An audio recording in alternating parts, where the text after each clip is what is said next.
John, we're going to come up and take a look at that Dodge that we saw in the model just a moment ago. We're going to kind of walk around the car if you don't mind. I'm going to let you kind of point out some of the awesome things that we're going right now, and take her away. Sure. Well, this is Paul's 1970 Dodge Challenger Superstock.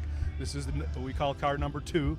It's an exact reproduction of the original that raced back in the day, other than a few minor safety upgrades with roll bars and things of that nature. How dare you? Yeah, we do want to keep everybody safe, so even though this car won't be making any real we won't be racing this competitively. We'll make some passes with it to take some photos and things like that, but this won't be racing competitively. We'll be building another Challenger to do that with. Now, will you be coming back to this track anytime soon, like taking a lap or something like that? I know the track here is a oval track, and so this is just a drag car. It's not really meant to go around corners. It's got a 513 spool in the rear end, and they don't like to go around corners very well. The ultimate in performance car. I don't know who your detailer is, but I think you'll hire him again. Wow. This car was actually painted by Paul himself. Paul's 81 years old.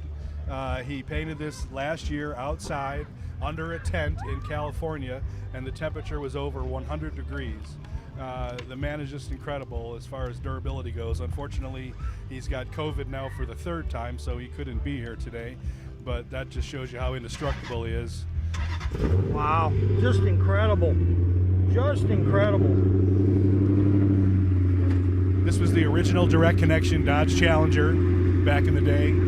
Paul was a factory racer. He was supplied his parts by Dodge directly. One of the few, definitely the job that all of us wanted to have when we were kids was to be a professional racer, and that's exactly what Paul was. And I tell you what, you got Mopar on the back of your car, and you're the real deal, no doubt about that. Now, all these sponsors, he's picked all these guys up over the years, huh? Correct, yes. Most of these were sponsors of the original car as well as this one.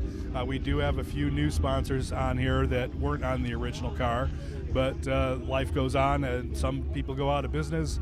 You know, business doesn't last forever, so we did have to pick up some additional sponsors.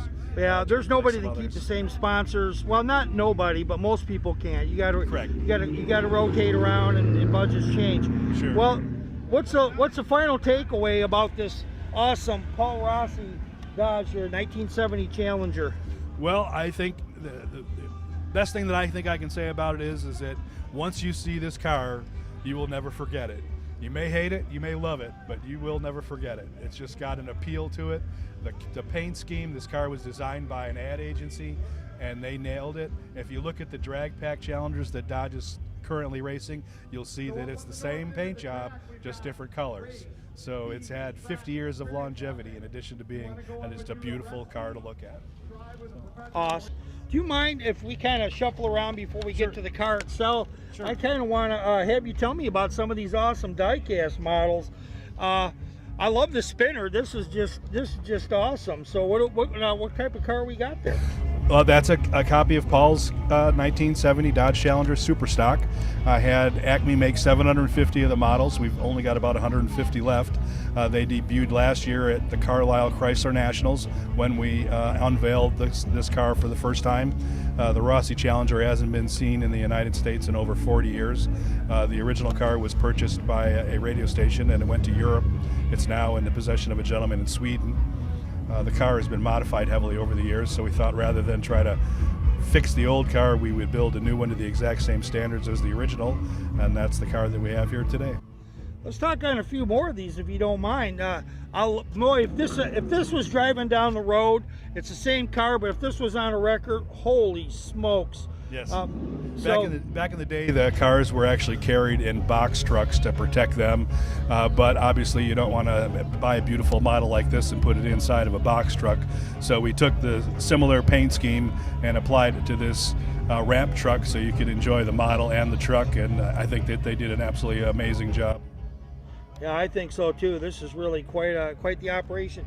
I don't want to take you through all your models, but what else? I see you got the California Flash with Plymouth on there. Yes, sir. That looks like a racing car where you actually put it in a race. Yep, yeah, they did a fabulous job on those as well. In addition to Paul Rossi, I also signed up Butch Leal to make his cars in die-cast, and the first two we made were this altered wheelbase version of his 65 Plymouth, and then also his 65 Superstock car. That car was sponsored by Revell, the model company, back in the day. And of course, to set him off, just like with the Challenger from Rossi's, we made a ramp truck for Butch Leal as well. People, they're gonna like this, and somebody's gonna want to buy one. What's the best way to get a hold of you, because Sure. You're not here today? Yeah, desktopmusclecars.com is our website. We're also big on Facebook under the same name, so you could search for us on Desktop Muscle Cars, and we'll be happy to service you in any way we can.